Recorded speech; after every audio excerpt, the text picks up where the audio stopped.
Olá, tudo bem? Acompanhe agora mais um Universiência, o primeiro programa brasileiro de TV aberta e internet, que é uma parceria entre TVs e instituições públicas de ensino superior nordestinas.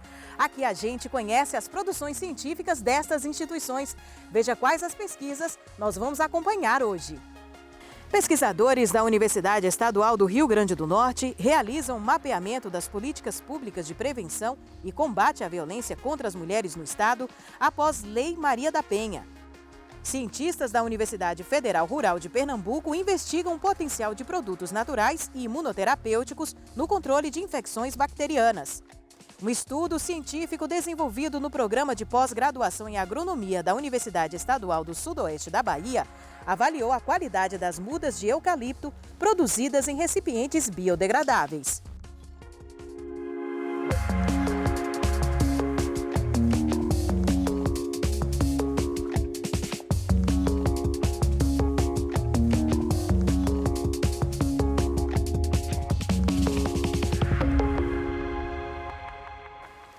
A violência doméstica sofrida pelas mulheres ganhou mais visibilidade com a promulgação da Lei Maria da Penha, a primeira lei específica de combate à violência de gênero praticadas às mulheres. Ao longo das últimas 4 décadas, os movimentos feministas têm tornado público esse problema e conquistado alguns avanços. Mas os números provam que ainda existem muitos desafios. E pesquisadores da Universidade Estadual do Rio Grande do Norte realizam mapeamento das políticas públicas de prevenção e combate à violência contra as mulheres no estado após a Lei Maria da Penha.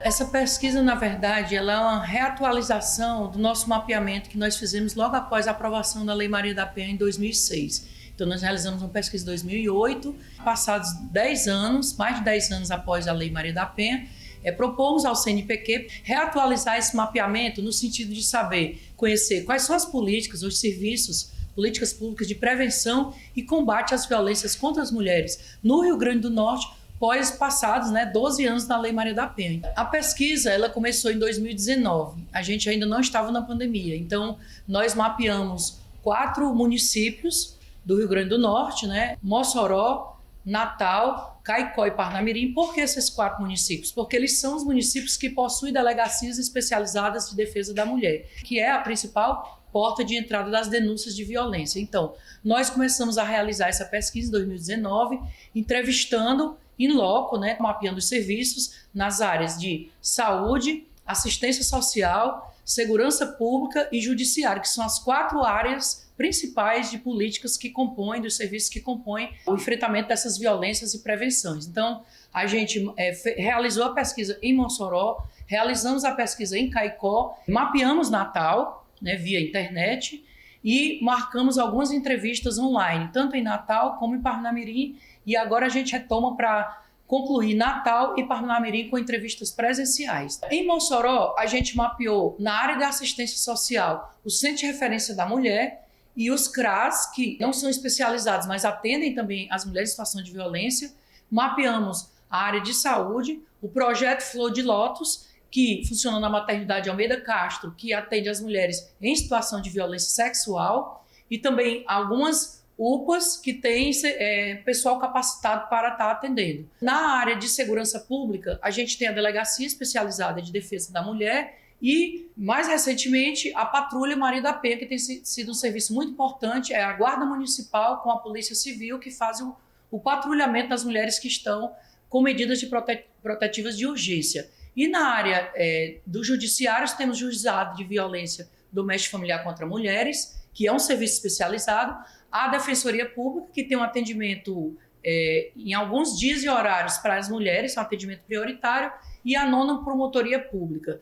Caicó, nós mapeamos alguns CRAS, que atendem as mulheres em situação de violência, CREAS também especializado em assistência social. Na área de saúde, o Hospital Regional do Seridó, que atende as mulheres em situação de violência sexual, e também alguns CAPs, que atende as mulheres que desenvolvem transtornos mentais em decorrente da violência.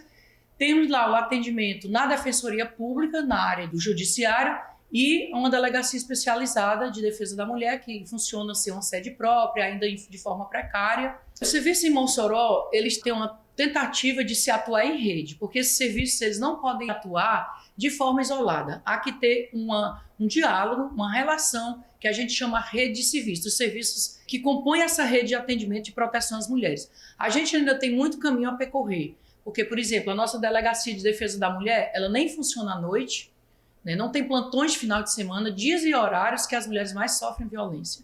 Os serviços, eles têm profissionais capacitadas, mas ainda falta o investimento, concursos públicos, né, para que a gente tenha uma equipe multidisciplinar nos serviços, formada por assistentes sociais, psicólogos, pedagogos, pessoal da área jurídica. Então, os serviços ainda têm muito a caminhar no sentido desse diálogo, mas a gente já tem um grande avanço aqui em Mossoró, que temos aí a Patrulha Maria da Penha, que tem feito um trabalho importante, articulado com o juizado, articulado com o Centro de Referência da Mulher. Temos mais recentemente a Casa de Acolhimento, então a gente teve muitos passos, né, nos últimos anos para consolidar essa rede, mas ainda temos muitos desafios que passam pelo investimento tanto dos governos, do governo estadual e municipal, nas políticas e serviços de enfrentamento e prevenção às violências contra mulheres. Em Caicó, a rede é muito frágil. A gente não tem uma delegacia com sede própria, a gente não tem uma equipe específica e qualificada para atender essas mulheres. Lá, até o momento que a gente mapeou, era um homem, né, delegado, não tinha profissionais mulheres na delegacia. Então, lá em Caicó, a gente tem muita dificuldade em trabalhar essas instituições funcionarem na perspectiva articulada da rede. O Rio Grande do Norte é o 5º estado que mais violenta mulheres. E o Brasil é o 5º país no mundo mais violento para as mulheres. Então, a gente tem que buscar uma resposta do Estado para enfrentar essa problemática. Então, nossa pesquisa, ela visa não só conhecer o que existe, mas como está sendo efetivado esse serviço. Por isso que é um mapeamento analítico. A gente pretende, estamos entrevistando tanto os funcionários e funcionárias que estão à frente desse serviço, como algumas usuárias também que são que buscam esses serviços.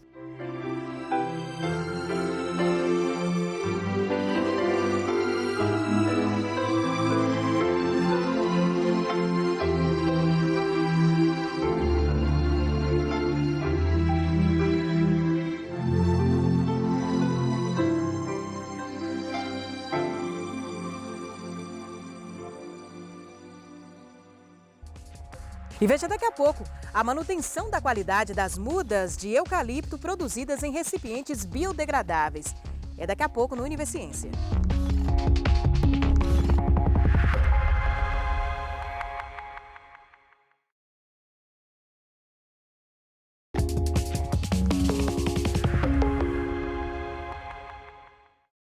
Na produção de mudas florestais, muitas técnicas são necessárias para garantir a qualidade das espécies. Nesse processo, os recipientes são fundamentais, já que permitem o controle da nutrição e proteção das raízes, além de facilitar o manejo, o transporte e o plantio. Os mais utilizados são derivados do petróleo, mas podem prejudicar as raízes. E que tal uma alternativa de menor impacto ambiental e menos custos? Um estudo do programa de pós-graduação em agronomia da Universidade Estadual do Sudoeste da Bahia avaliou a qualidade das mudas de eucalipto produzidas em recipientes biodegradáveis e em tubetes, associadas à incorporação de compostos orgânicos. Logo quando eu me ingressei no programa de pós-graduação em agronomia, o professor Adalberto me convidou para uma conversa e expôs a linha de pesquisa que o grupo já estava desenvolvendo. Então tinha algumas pesquisas anteriores a mim que já estava testando, por exemplo, o melhor volume do recipiente, quais eram as implicações positivas que esses recipientes tinham na produção de mudas de eucalipto. Então a gente considerou uma variável diferente, que foi incrementar o composto orgânico, que visava aumentar o volume de raízes, promover a redução de deformações radiciais que o tubete já provocava em estudos anteriores. Os tubetes, por exemplo, são pequenos tubos de plásticos rígidos, né? À base de petróleo, que são largamente utilizados para a produção de muda, especificamente de eucalipto, ainda que outras empresas também trabalham com esses mesmos recipientes para a produção de mudas de espécies florestais nativas, tá? Então, esses recipientes, eles são, quando do plantio da muda no campo, eles são separados da muda. A muda é retirada e plantada. E esses recipientes, muitas vezes, não voltam para o viveiro. Parte deles fica no campo, né, misturado lá com a própria vegetação. E com o decorrer do tempo, pode causar alguns impactos ambientais, porque eles não são degradáveis. Agora, os recipientes biodegradáveis, que são os paper pots, também chamados, né? Esses recipientes têm na sua composição celulose, ou seja, papel. Então, são recipientes que, quando são utilizados para a produção das mudas, essas mudas são plantadas no campo, sem, no entanto, separar desses recipientes, são plantados com as mudas. E depois de 2, 3 meses, esse material entra em processo de degradação e é incorporado pelo ambiente. Esse material, ele é composto de celulose, ou seja, de papel fino, né? Ele proporciona às mudas, né, uma formação melhor do ponto de vista radicial, com a maior quantidade de raízes crescendo quase que naturalmente, com um percentual baixo de deformações radiciais, tá? E essas são características indicativas de muda de alto padrão de qualidade. E se assim nós interpretamos, então nós podemos também prognosticar, né, o que vai acontecer com essas mudas no campo, sob o ponto de vista de alto percentual de sobrevivência, alto potencial de crescimento inicial e principalmente, né, vamos levar a formação de floresta mais produtiva. Esse experimento ele foi dividido em algumas fases, algumas etapas, e a etapa que constou da comparação entre os recipientes foi a de produção de mudas no viveiro. Nessa fase nós avaliamos 600 mudas e com os resultados da pesquisa nós constatamos que o paper pot promoveu aumento de qualidade das mudas produzidas. Então, por exemplo, houve aumento na altura da parte aérea das plantas, diâmetro do colo, aumento das biomassas, aumento no volume radicial. Então, assim, estatisticamente nós tivemos resultados superiores da pesquisa. Em altura da parte aérea, por exemplo, tivemos incremento de 50%. Quando utilizado o paper pot, as raízes em torno de 200% em aumento das raízes. As empresas atualmente já usam o tubete como o principal recipiente na produção de mudas de eucalipto. Então, a descoberta, na verdade, a intenção de testar o novo recipiente foram os problemas de deformações que esse recipiente tubete provocava na produção de mudas. Então, assim, durante a fase de produção de mudas, as deformações que ocorrem lá em razão do tubete, elas perduram no campo. Elas reduzem, por exemplo, a produtividade dessas plantas no campo. Então, a ideia de usar o paper pot é tentar suprimir essas deformações, melhorar a qualidade da produção de mudas e também é um recipiente mais sustentável. Se você raciocinar do ponto de vista dos grandes projetos de restauração ambiental, projetos de reflorestamento para fins industriais comerciais, projetos de arborização urbana, a gente pode dizer aqui e afirmar que essa pesquisa, os seus resultados, vão assim ter uma influência em todos os setores da sociedade. Porque, na verdade, é o seguinte, se é para reflorestamento de fins comerciais e industriais, né, vai ser muito utilizado no setor de produção de celulose, de papel, por outro lado, de recuperação de áreas degradadas nas pequenas propriedades rurais. Por outro lado, né, vai ser utilizado também como parte integrante de produção de mudas para fins de execução de projetos de arborização urbana, enfim. Por esse sistema de paper pot, de biodegradável, nós estaremos retirando do ambiente aproximadamente 5 milhões e 500 mil toneladas de plástico produzido à base de petróleo, que é um ganho satisfatório, um ganho imenso para o meio ambiente. Isso significa dizer que o setor florestal está contribuindo, né, na potencialização da maioria de suas atividades em condições sustentáveis. A descoberta da penicilina foi um grande avanço para a medicina. Foi a partir desse antibiótico que várias doenças antes letais puderam ser curadas e hoje são tratadas com relativa facilidade. Os resultados com a penicilina foram tão impressionantes que por muito tempo acreditou-se que os problemas com doenças bacterianas haviam chegado ao fim. Infelizmente, surgiram as superbactérias, que são resistentes à grande maioria dos antibióticos. Mas que tal uma alternativa aos antibióticos? Ou uma solução que pode ser usada junto com eles? Pesquisadores da Universidade Federal Rural de Pernambuco investigam o potencial de produtos naturais e imunoterapêuticos no controle de infecções bacterianas. Observando a rica biodiversidade do Nordeste, cientistas perceberam que várias plantas apresentam componentes com potencial capaz de eliminar micro-organismos que sobrevivem dentro de células ou durante as infecções.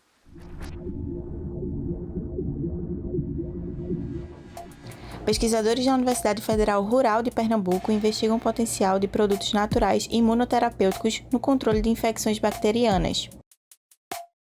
A era dos antibióticos se iniciou após Alexander Fleming descobrir a penicilina. Em 1945, ao receber o Prêmio Nobel de Medicina, Fleming alertou que o uso indevido das moléculas poderia levar à resistência das bactérias. Anos depois, em 2021, a Organização Mundial de Saúde estima que 10 milhões de pessoas poderão morrer anualmente devido às infecções por bactérias multiresistentes. Essa pesquisa ela iniciou aproximadamente em 2008, quando nós percebemos a necessidade de começar a investigar alternativas à utilização de antibióticos. Então, a Organização Mundial de Saúde ela alerta que em todo o planeta o problema da resistência a antibióticos ela deve alcançar o seu ápice em 2050. Então, nós começamos a investigar produtos naturais que pudessem ser utilizados para estimular a resposta imunológica no controle de infecções. Nós percebemos que na região Nordeste nós temos uma rica biodiversidade, uma série de plantas e produtos medicinais naturais que não foram investigados no contexto da utilização no controle microbiano. Então nós começamos a investigar algumas espécies de plantas, proteínas e compostos químicos que foram isolados de plantas e outros produtos naturais e começamos a perceber que vários deles tinham um potencial ainda inexplorado para eliminar micro-organismos, especialmente aqueles que são capazes de sobreviver dentro de células durante uma infecção. O professor Vitor acredita que, no organismo, a utilização desses compostos pode estimular o funcionamento do sistema imunológico e aumentar a eliminação de micro-organismos durante a infecção, e que há a possibilidade do uso em conjunto com os antibióticos. Os antibióticos eles são compostos químicos que, ao interagir com as células microbianas, produzem a morte desse micro-organismo, ou ainda evitam que esses micro-organismos se multipliquem, ou seja, os antibióticos eles agem diretamente sobre a célula microbiana, enquanto que os imunoterapêuticos eles não têm geralmente uma ação antimicrobiana direta, eles agem controlando a infecção porque ao estimular o sistema imunológico elimina o micro-organismo. Então, os imunoterapêuticos eles poderiam, em tese, ser utilizados em conjunto com os antibióticos no controle de uma infecção.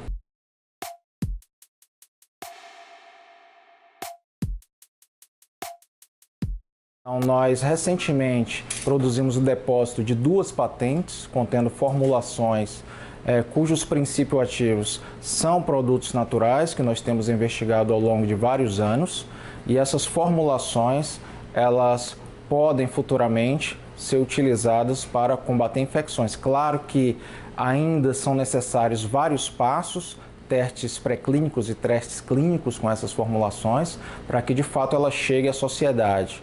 Mas a nossa pesquisa é uma pesquisa básica e importante nesse sentido e que espera no futuro também fazer parcerias com empresas interessadas nesses produtos de forma a chegar a isso na população da forma mais rápida e segura possível. A seguir, os benefícios da Geoprópolis para o nosso organismo. Universiência volta já já.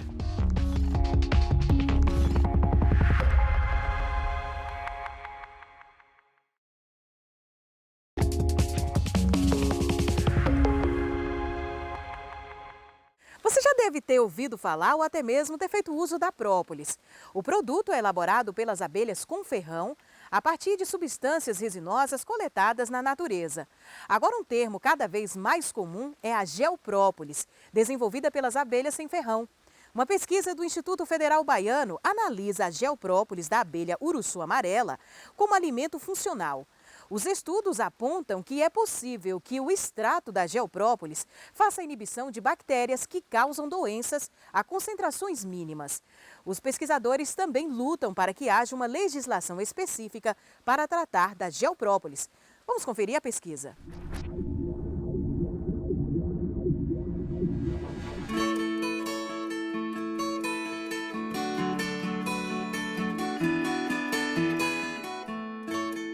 O projeto surgiu a partir de um que já existia, porém para a área animal, que era para a aplicação da geoprópolis para infecção, para combater as bactérias que existiam na mastite bovina.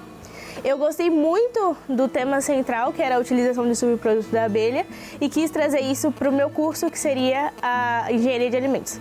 A professora Juliana já era minha orientadora, e professora também, e aí nós tivemos a ideia de utilizar o mesmo extrato de geoprópolis, só que para combater bactérias, micro-organismos oriundos de alimentos. Conhecendo esse potencial dessas bactérias que podem estar presentes nos alimentos, a gente pensou na geoprópolis enquanto alimento funcional para prevenir infecções provocadas que poderiam ser provocadas por esses alimentos.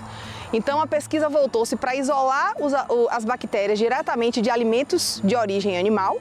A partir do isolamento desses micro-organismos patogênicos, a gente avaliou a eficiência do geoprópolis para prevenir, para inibir o crescimento desses micro-organismos. O própolis puro, ele tem algumas abelhas sem ferrão, só que ele é muito mais comum nas apis, são as abelhas com ferrão. A abelha sem ferrão, ela produz geoprópolis, que é o própolis, a cera e tudo mais misturado com barro. Essa é a principal diferença que existe do geoprópolis para a própolis comumente conhecida. Das funções do geoprópolis até então estudadas, que é um produto que está em estudo, é ser antibacteriano. Então nós utilizamos dessa função a nosso favor. Também fizemos mais análises para saber até onde, quantos % desse substrato poderia ser utilizado para fazer essa ação. Nós trabalhamos com 2 números bem específicos, que é a concentração da geoprópolis, que é o número de 4% e o de 7%. O de 4 é onde deu início a ação antibacteriana, onde ela começou a fazer a ação inibitória dessas bactérias. E o de 7 é onde nós tivemos certeza, com todas as amostras que nós fizemos, de que ela realmente foi eficaz nas 2 bactérias patógenas que eu utilizei. Atualmente é muito comum utilizar o própolis, seja naqueles borrifadores com mel, outros substratos que você coloca na garganta para combater uma bactéria ali, e hoje já o própolis também pode fazer essa função. E com a disseminação da meliponicultura, é também mais um subproduto que pode ser utilizado e comercializado.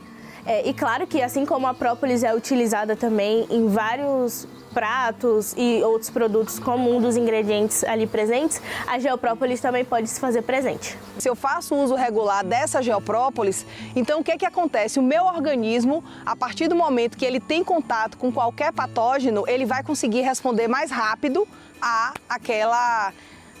vai fazer com que a minha resposta imunológica seja mais eficaz. A função dos projetos de pesquisa é se criar uma literatura e uma base para, quando for utilizado, quando for amplamente divulgado e comercializado, ter um estudo, ter vários estudos, que se embase para aí sim nós sabermos quanto que pode ser consumido, a forma que pode ser consumido.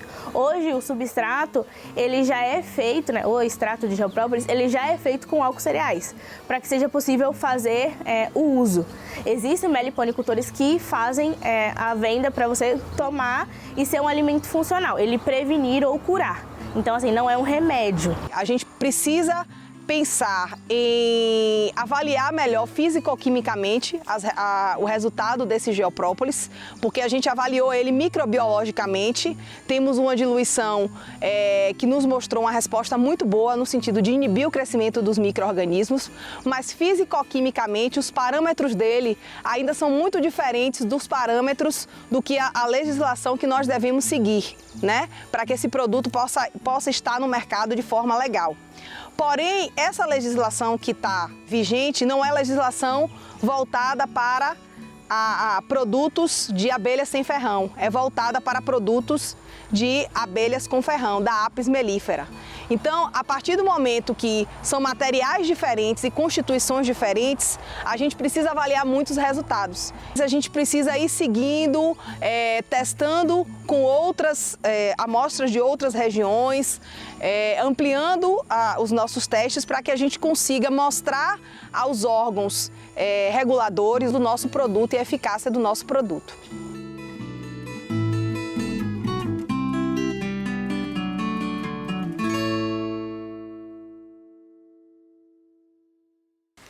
E o Universiência de hoje fica por aqui, mas no próximo programa tem mais pesquisas científicas das instituições públicas de ensino superior do Nordeste para a gente continuar conhecendo.